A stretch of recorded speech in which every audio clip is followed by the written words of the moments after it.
need not apply to tackle this big guy, 245 pounds. Take the legs out when he's coming downhill. That is a big boy. Whistles now as the officials come in to stop the play. Second charge time out of the half. San Diego. You can see San Diego's 30 seconds in lead. Kind of settling in right now. Memphis has to make a stop. Phil Nelson, the quarterback, is Mike. We'll see if we can hear what he's got to say. Take. Is that okay? Shift to Tiger left, 90 take. I can't hear shifting. Shift to Tiger left, 90 take. Mike Martz, again, a guy that's thought of, by the way, as the greatest show on turf, throws all over the place, and he's got the most dynamic backfield in the Alliance right now between Gardner and Terrell Watson. And we mentioned the fact that last week they rushed for 202 yards. The week before that, 185 yards. I mean, this is a football team that you could say perhaps is getting its personality from its run game. Absolutely, and then when he had the greatest show on turf, he had a special guy in the backfield as well. Marshall Falk was pretty good, wasn't he? And Marshall Falk. So it makes it easier on everybody when you have that big-time run game. The wide receivers get man-to-man. It makes it easier for the quarterback to make throws. Nelson fumbles the exchange, and God knows what's going on into that pile right now. This could be the stop that Memphis needed right here if they could come up with this football. There it is. The Express has recovered the football. That's number 55, Davis Toll, comes out of the bottom of that scrum. And big plays have haunted this Express team early on, and they get a big play of their own. They needed that in the worst way right there. They needed their defense to step up, get the ball back to the offense. Now the offense has to do their job and keep the defense off the field. So Express will be knocking on the door when we come back from this break. You're watching the Alliance on BR Live. Welcome back, everybody. Skycam brought to you today by Wheels Up, bringing you those beautiful pictures from the Liberty Bowl Memorial Stadium in Memphis, Tennessee.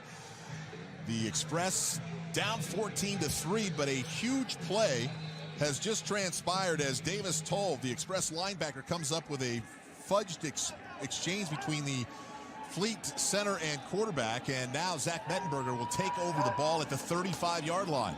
Start off with the draw play again. That's a much-needed stop right there by Memphis. They come out, start off with the draw play, but this is great field position. You have to take advantage of this field position, and you have to get points, and not 3 points. You need touchdowns when you get field positions like this. Mettenberger earlier in this football game had a wide-open Alton Pig Howard on the flag route and underthrew him drastically, and it ended up being incomplete. That's been their only real shot at the end zone so far as we come to 2nd and 7 now. You have to throw with anticipation. You cannot wait for the receiver to break. You have to throw with anticipation, knowing that your receiver is going to win on that to give him a shot at making these big plays. If you wait, the DB is going to have an opportunity to recover, and we all know defensive backs can fly. Second flag route he's attempted down the football field, and the second pass that has been drastically underthrown. So the wind conditions were 7 to 10 miles an hour. That shouldn't affect that kind of football. No, absolutely not. And like I say, you got to step up and you Defense have to number throw 27, that football. 5-yard penalty. And you have to throw Automatic first down. So you can see right here, Demarius Travis comes back through the wide receiver. Absolutely, and he has a corner route right here. He has to let it go, step into it, and you have to let that ball go and throw it towards the pylon so he has an opportunity to go make a play. The officials correcting the call. It is now on Kendall James, number 37. But again, a fortuitous couple of plays now for this Express team, finding themselves down 14-3. Just under 13 minutes to play here in the first half. But when Zach came in last week, those are the balls that he completed. Those corner routes for huge yardage down the field and touchdowns. Those are what he completed. Another drive route right here. That's Mettenberger getting the ball to Devin Lucien coming on the cross. He held that ball a very, very long time before he finally found his wide receiver. Absolutely, and I used to love running this play right here in Green Bay. Regular drive route coming across the field. Aaron Rodgers looking down the field, and he's just waiting for everything to clear out, and you dump it right underneath to the wide receiver and allow him to get some yak. 2nd and 2 now. Mettenberger works from inside the huddle. We haven't seen that explosive arm that we saw last week in the second half, but it's still early in this football game. From the 19-yard line, hands the ball inside to Stacy, who doesn't get anything. Gets back to the line of scrimmage, perhaps. That's a great tackle right there by Frank. Must be that weight room at San Jose State that he's lifting in. That's a great tackle right there. 2nd and 1, and you move this thing to 3rd and 2. That's a great job right there. Frank Ginda, number 58, along with Eric Pinkins, and a big 3rd down here, 3rd and 2. They get the fumble exchange. They end up with a pass interference on this drive, knocking on the door. Big play for Memphis and Zach Mettenberger. But this right here is manageable. It's 3rd and 2. You can get to a lot of plays in the playbook. This is where you want to be on 3rd down.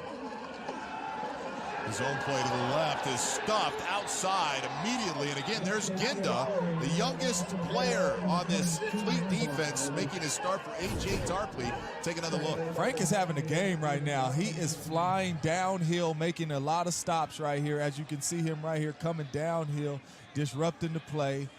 Huge 3rd down stop, and you hold him to a field goal. So that brings on Austin McGinnis, who we said was signed this week.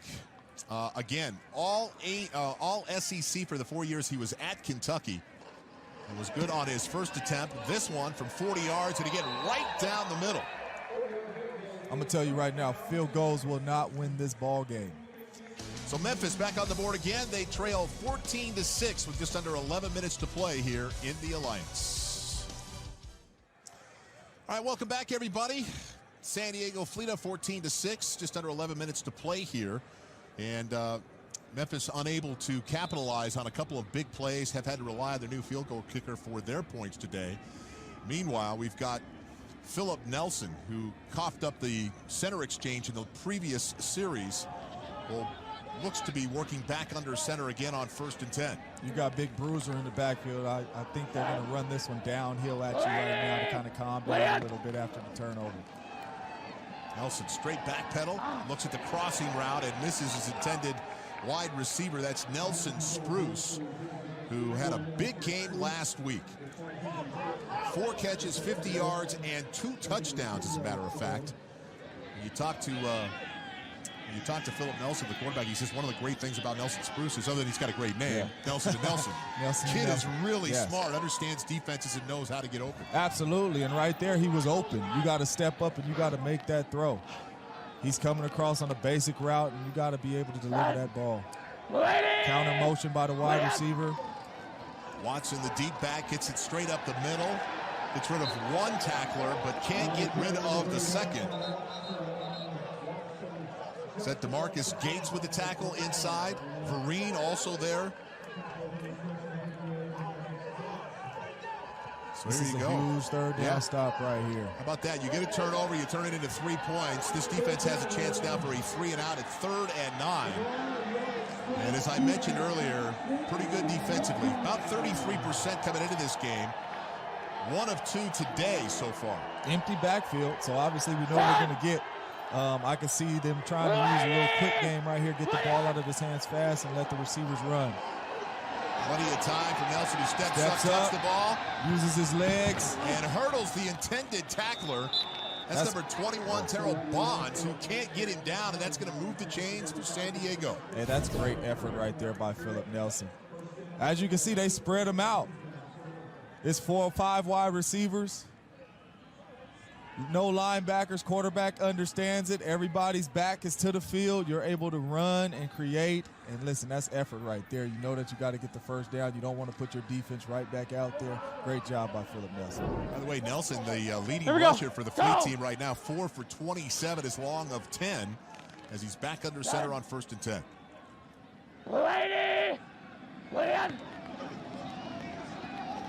Nelson on the crossing route to his tight end.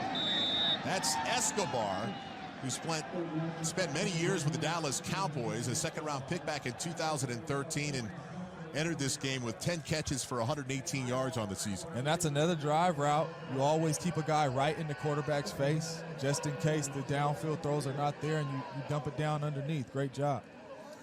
Most games of any Fleet player in the National Football League. And Philip Nelson says, listen, guy's smart. He's a lot like Nelson Spruce. We give him a lot of latitude to work on a defense. Play clock running down. High formation, got to call a timeout. Philip Nelson will stop the clock and call a timeout.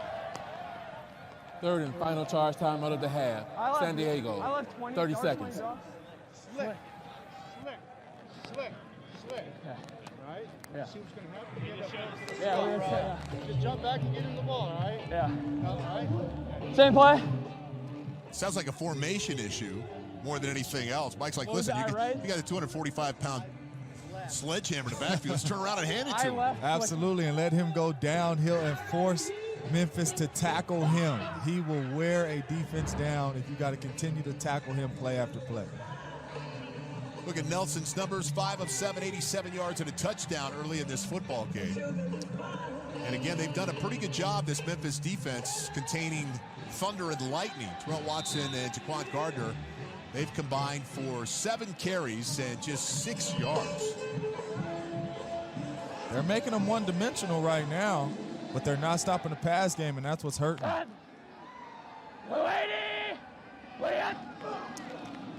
Pops up, gets it right to his wide receiver, Dontez Ford, who had a small cushion. That was a nice read. I don't know if that was an audible or not, or just something that the quarterback, Philip Nelson, did. As you can see right here, this is one of the plays right here where you come out and you can see the DB way off, and that's a gimme throw. We call that a gimme throw. Way off, quick slant, get it right to your wide receiver, easy first down.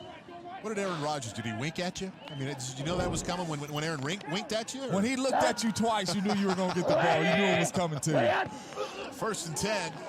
Back under center, Nelson throws a pass inside, deflected, intended for Nelson Spruce. As we watch this play right here, I want you to watch James right here, the DB. Eyes on the quarterback, and he breaks on this slant route right here. He wanted to take this back to the house. As you can see him right here, his eyes are on the quarterback, and he drives on that slant route right there, and he wanted to take that one to the house. Great job right there by James. And Charles James II, you might remember him as the featured, or one of the featured Houston Texans on their version of Hard Knocks back in 2015. 2nd and 10. Nelson from inside the pocket shoots it outside to his tight end, and that is number 88, Ben Johnson, for a couple of yards. He's getting the ball out of his hands. He's taking what the defense is giving him. I love how Coach Marks he is dialing up these formations, making it easy for his wide receivers to get off the line of scrimmage. 3rd and 9. This is exactly where you want to be as a defense. 3rd and long for the offense. Get off the field, Memphis. So Nelson works from the shotgun, empty backfield. Last time he ran it. This time over the middle, intended for the, is that the wide receiver or the tight end? That's Baugh again, I believe. All receivers watching this game right now, I want you to watch how this receiver comes back to the ball to help his quarterback. He gets to the sticks. 3rd and 9, you get to the sticks right here, but you come back to the football to help your quarterback out. Do not give the defender a chance to bat the ball down. So they're not going to give him forward progress. It's going to bring up a 4th and 1. When you look at the 4th down play so far, the San Diego offense is 2 for 2. I would do the same thing. I would go for this because my defense is playing well. Great play call, getting outside the pocket, bootleg. Great job right there. That caught by Baugh as Nelson takes a hit. It looked like they got confused in the backfield with the backfield action. Nelson sprints right under pressure and finds his open receiver down the football field. Difficult throw, but they get it done. And this is credit to the defense right here, because as a coach, when you know your defense is playing at a high level and they're stopping the offense, you can go for stuff like this and go for it on 4th down. That's a huge play right there by San Diego. By the way, Marcus Baugh, an unrestricted free agent for the Raiders in 2018, lines up in the left side of the formation. There's another tight end. Ben Johnson's in the backfield.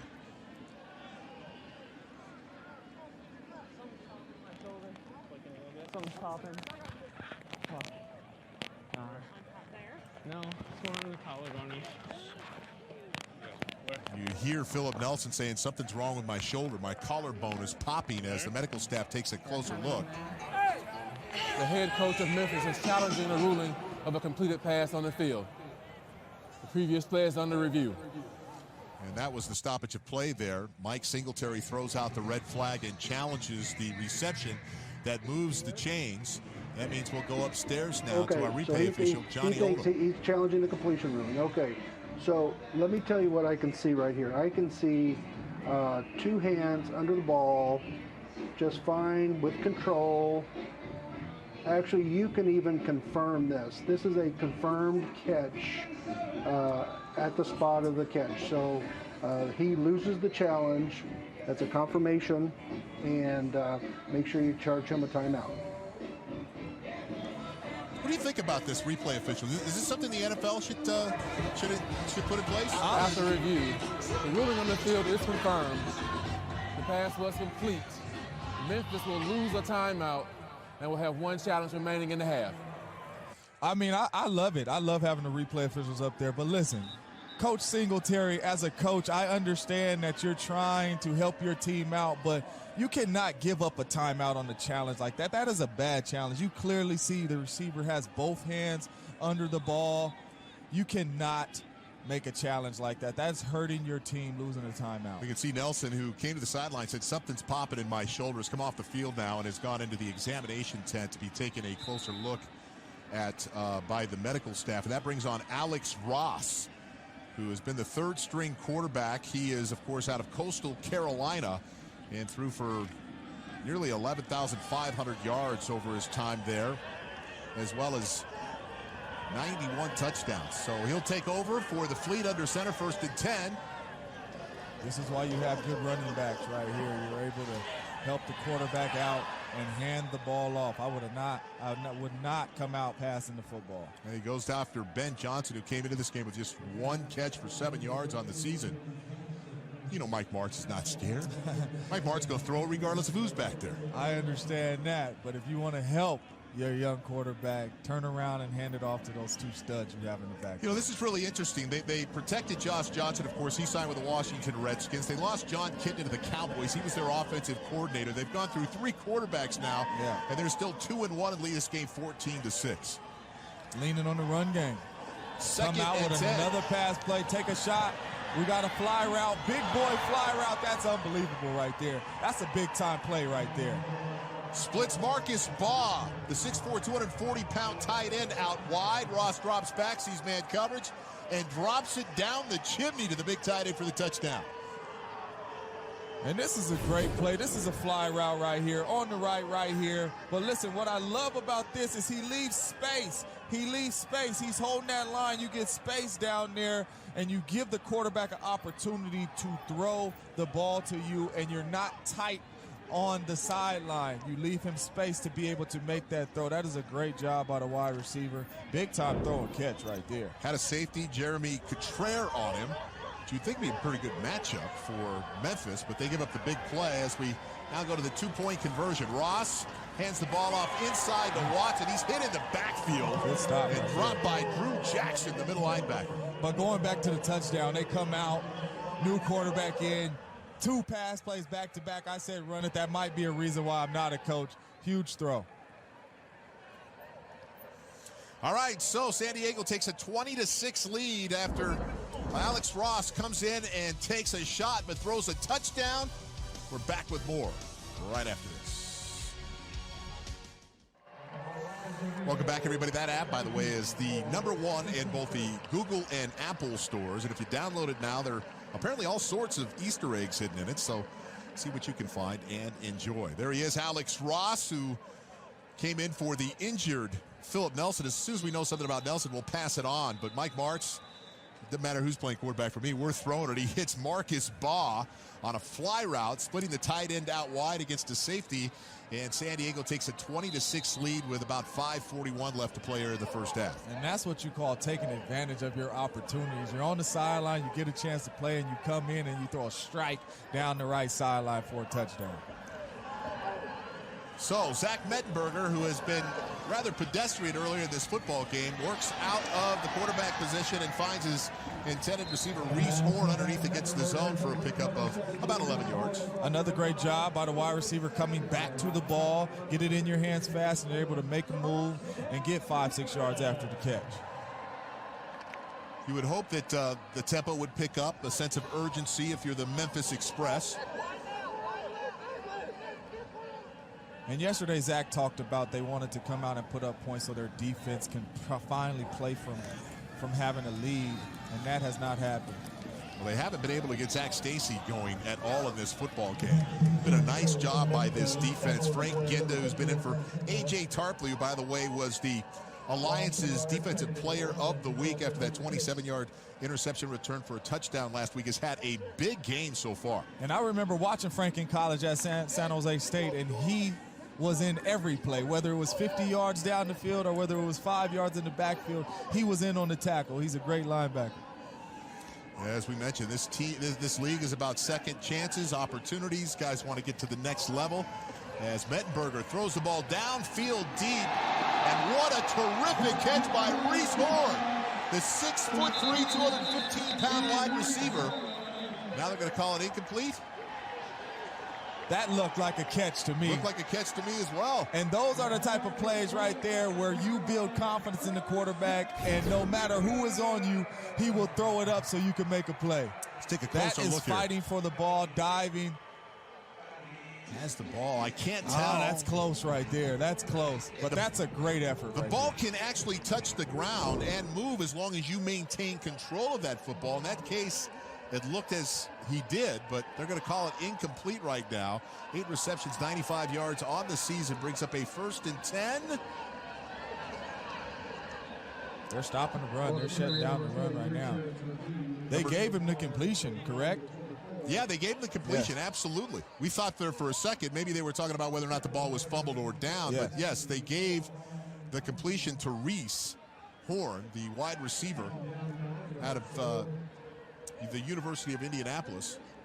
And again, the really big first play that we've seen from this Express offense and Zach Mettenberger. I can see Zach going back to him, knowing that he can make plays like that. Ball in the air, he can attack it and go get it.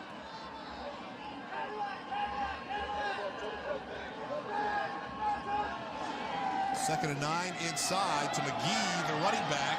Back to the draw play.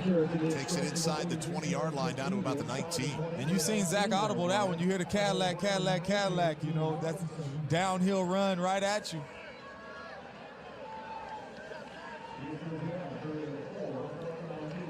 So that's going to bring up 3rd and 4, manageable situation. You mentioned that what you're trying to do as an offense is always get to 3rd and 5 or less. Absolutely. It's hard to practice 3rd and 11s and 3rd and 10s. You want to get these down and distance right here. Only 1 of 6 on the day in 3rd down attempts for this Express offense. And here comes the blitz from the Fleet defense. Plenty of time for Mettenberger. Stands in there, escapes out to the left, but can't pick up the 1st down. Terrific play that time by Kolomantantangi, the kid out of Hawaii, who chases down the Express quarterback and brings up a tough decision now for Mike Singletary. Yeah, this will be 4th down territory for me right here as well. So we're down to the 2-minute warning. A little extra time for Mike Singletary to figure it out. We'll be back with that decision right after this. Just a reminder, stay tuned for the Alliance All Access Halftime Report with Alex Flanagan, Rod Woodson, and Kevin Carter. They'll have the Zach Mettenberger story and all the first half analysis of this football game. So Mike Singletary has thought about it, decided to go back to his kicker, who, by the way, is 2 for 2, a 40 and 46-yard field goal so far, down 20-6. And this one looks to be a 35-yard attempt for McGinnis, and he is 3 for 3 on the day. 3 for 3, but still, if I'm Singletary, I have to be in 4 down territory right there. So 20-9 right now, just under 2 minutes to play. A couple of other things to look forward to. The Apollos looking to stay undefeated as they take on Salt Lake. That one gets underway at 8 o'clock Eastern time on NFL Network tonight. The unbeaten Iron taking on the Commanders at 4 o'clock Eastern on the CBS Sports Network at 4 p.m. Sunday. And, of course, the Hotshots attempting to rebound from their first loss against the season will take on Atlanta Sunday at 8 o'clock Eastern time. So Alex Ross in at quarterback again for the injured Philip Nelson. He was having some issues after taking a hit with his shoulder, and we'll bring down get along the latest information we have when we get it. Ross throws the ball inside. It's tipped up in the air and intercepted Number 31, Jonathan Cook, comes down with it, and now they're calling it an incomplete pass. I was about to say that is just what the doctor ordered right there for Memphis. I am surprised. The I know ruling he on the just threw a field strike is an down the field. incomplete pass. Second down. I know he just threw a strike down the field, but you come out, he's right off the sideline, and 3 straight passes for Ross. I am surprised. Yeah, by the way, that's Cotrere, not Cook, who came up, and it's like he might have had the wind knocked out of him right there. Yeah, it looked like he fell right on the ball right there, knocked the wind out of him a little bit. And listen, James, you know I played 10 years in the National Football League as a quarterback. The last thing you want to do with any inside pass is get it above the numbers. Those things will either get your offensive wide receiver killed. Yes. Or more often than not, it's going to get tipped up and it ends up being an interception. Yeah, you know, when we used to come across the middle and Aaron throw it a little high, we kind of come back, give him that little look like, get it down a little bit. So, yeah, no, you don't want to be late and high across the middle because that's when you get those tip passes and interceptions happen. Cotrere, the good news, is up and getting off the field under his own power. But almost another big play for this Memphis defense, who has really kind of been the story today, despite the fact that they've given up 20 points The to ruling San on the Diego. field is an incomplete pass. The previous play is under review. So we're going to take a closer look at that. We should mention that despite scoring 20 points, the first of the day came by Ron Brooks, who had the punt return for the touchdown. It could. I don't have enough to reverse this, I don't think. This is Jimmy Oldemar, replay official. James, you with me? All right. Can you hear me okay? You're cutting in and out on me. All right. Okay, I can hear you just fine. Okay, so you know what, James? We're going to go stands. Out of all my shots here, I cannot change it because the ball does look like it may come loose. Out of my shots, though, I can't tell for sure if he controls it or not. So we're going to go stands on this, so everything will stay the same. Clock should be good right now. No. This was a replay booth challenge. But if they called a timeout, was there an injury timeout? So an injured player. Okay, so that will still. Yeah. Okay. Thanks. After review, the ruling on the field stands. The pass is incomplete. It will be second down. Memphis will be charged their second timeout of the half due to an injured player with under 2 minutes on the clock. Second down. It looked to me like the ball did, in fact, touch the ground, but as our replay official, Jimmy Oldham, pointed out, you don't have anything that's undisputable. I mean, you think, but you can't overturn a call if you think something might have happened. Absolutely, and as you watch the play, you can kind of see it slide through his elbows and hit the ground. All right, so here we go now. 2nd and 10 for Alex Ross. He works from the shotgun, throws it outside of the near side. That's a great job. Great job right there. You get back into those stack formations, and you're able to get that off coverage, create a natural pick, and he delivered. That's 4 straight passes, 0 runs for Ross since he entered into the game. But right here, receiver comes in, you create that natural rub, runs a nice out route, delivers a nice ball. And Escobar, by the way, is kind of a big wide receiver, isn't he? I mean, yes. Wasn't a great blocker when he was in the NFL.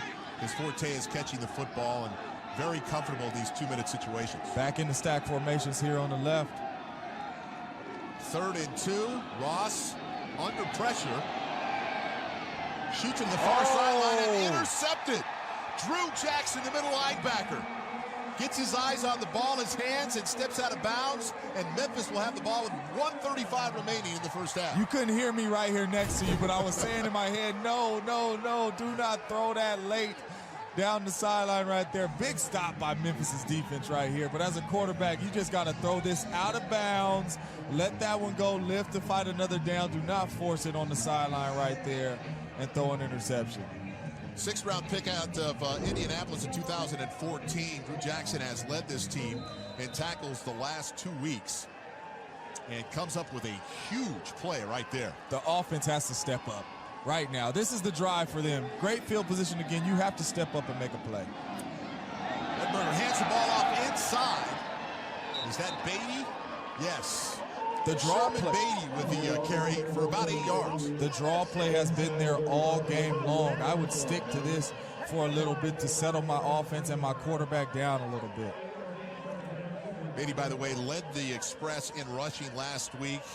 58 yards on 8 carries. Mettenberger works from his shotgun, forced out of the left side, and tries to get the ball out of his hands. Can't find Beatty on the crossing route. It'll bring up 3rd and 3. This is another area where I am 4 down territory if I'm Coach Singletary, because I have to get points on the board and not field goals. I have to get touchdowns. Field goals is not going to win this ball game for me. Well, this has not been a day where the 3rd down offense has worked well for Memphis.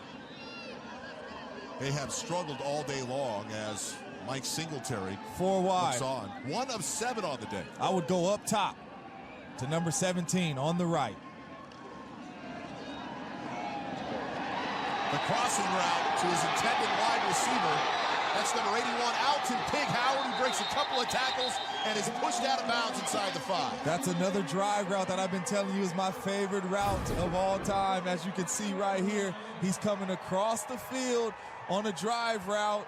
He steps up in the pocket a little bit and delivers a ball. And when you break tackles, that's how you get yak and you turn those 5-yard plays into 25-yard plays. Great job right there. Corner Ron Brooks right in the hip pocket of Alton Pig Howard. Very accurate throw that time by Mettenberger on the drive route. Bring up 1st and goal inside the 5. Zach Stacy gets the ball over the left side, and he is met by a host of Fleet linebackers. This San Diego run defense has been stingy today. They are not giving up anything. They are controlling the line of scrimmage. Along with James Jones, I'm Mark Malone as we take you down about the 30-second mark here in the first half. Memphis knocking on the door, 2nd and goal. Zach Stacy, little jump cut in the backfield. He might have forced his way in there. They're going to call it? I might have to challenge that. Short. No, I might have to challenge that one. It looked like he fought for that extra yard and was able to get that football across the line. They call a timeout to stop the clock. Let's take a closer look at this. Timeout of the half. Memphis. Game clock operator, please put the game clock at 21 seconds. I think the knee is game clock down. To 21. Yeah, that 21 looks on like the game it might clock. be a little short. That'll be tough to overturn right there. That looks like it might be short of the line. Good shot that time. Stacy seems to be at least a little more effective here on this drive than he has been earlier in the day. Thank you. You look at his numbers, 14 carries today for just 20 yards. Great vision on the last couple carries, though, by Stacy. And again, this front 4 of the Fleet has just been dominating. They think it, or at least most people will tell you, it's the best front 4 in all of the Alliance. They pressure the quarterbacks almost 42% of the time, which is number 1 in the Alliance. Big play here, 3rd and goal, just 21 seconds remaining. No timeouts left for Memphis. Oh, easy work. Quarterback sneak, Zach gets in there. Mettenberger with a quarterback sneak, and why not? 6'5", 224 pounds out of LSU. And now we've got ourselves a ball game, James. We got ourselves a game. I told you field goals are not going to get it done. They needed a touchdown on that drive. Great field position. And they did what they had to do. They handled business. They made plays. Finish it off. It's a big offensive line, too. You've got Dallas Thomas, a right guard. He was a 3rd-round pick of Miami back in 2013. You've got the center, Rainey. He was a 7th-round pick for the Rams in 2014. And right now, if they get the 2-point conversion attempt made, you're within a field goal. Absolutely. I would look for a sprint out right here, something like that. Get the ball out. Batted up in the air, batted around. It goes in out of the hands of the linebacker, number 53, John Latulele. He can't hold on, falls to the ground, incomplete. It looks like we've got an injured player. That's Kendall James, who remains on the turf. It's good to see him get up. If I was Zach, I could have held that ball a little bit longer, let my routes develop a little bit instead of trying to force it in there. And he's thrown a couple of horribly underthrown balls today. That was a fastball inside to a guy who wasn't very far away from you in a lot of traffic. That's not caught cleanly. Those end up in the air. Mettenberger, by the way, 11 of 15 so far today for 136 yards. He hasn't thrown for a touchdown. And as I mentioned, a couple of what looked to me be possible touchdown plays were vastly underthrown on the deep flag routes earlier today, or he could have had a bigger day than he's had here in the first half. Absolutely. It's a couple of those that he wish he possibly could have back. You have to throw those corner routes with anticipation, and he's waiting for the receiver to break. Ball gets broken up. So San Diego leads it 20-15 right now after a half. Following the break, we'll take you to BR Live Studio for the All Alliance Axis halftime show. Before throwing the touchdown pass. Philip Nelson, unfortunately, though, getting injured in the first half of this game. Alex Ross now in for the San Diego Fleet. San Diego leading 20-15 against the Memphis Express. And we have a football game at halftime. Alex Flanagan alongside Rod Woodson and Kevin Carter inside of our Alliance All Access studios. Thanks for hanging out with us. So, Rod, we've got a game. San Diego set the tone, though, for themselves in the first half. They really have. I mean, Philip Nelson has played extremely well for him. He got hurt. Yes, you just mentioned that. But he was 9 for 12, 110 yards, a touchdown. And when you score points like that and your quarterback takes care of the football, you have an opportunity to win. Yeah, and they stayed aggressive. I mean, they haven't dropped off as far as going downfield, whether it's Philip Nelson or Ross in the game at quarterback. Yeah. But, you know, the Express, got to give it to them. They've stayed with their game plan. They've kind of grounded out a little bit. They've been conservative. 3 points don't quite add up to 6, but they're in this game still with a late score from Mettenberger. Yeah, Mettenberger really keeping them in this game, and I think he's just getting warmed up. Remember, this is a kid who hasn't played since 2015, a professional game at least. Memphis just trailing. They've made it a football game, you guys, by 5 points against the San Diego Fleet. You see some of the numbers there. Zach Stacy getting it going, too, as he kind of lends some support to Zach Mettenberger. Yeah, I mean, you look at what they've done in the first half, and some big plays from the Fleet special teams performance right here. Ron Brooks has a 58-yard punt return. And when you score, Kevin, on special teams, your opportunity to win on the road increases dramatically. Man. Look, defense travels, but special team scores, those are special. Absolutely. Then we talked about Philip Nelson. This is a double follow. It's hard for the defense.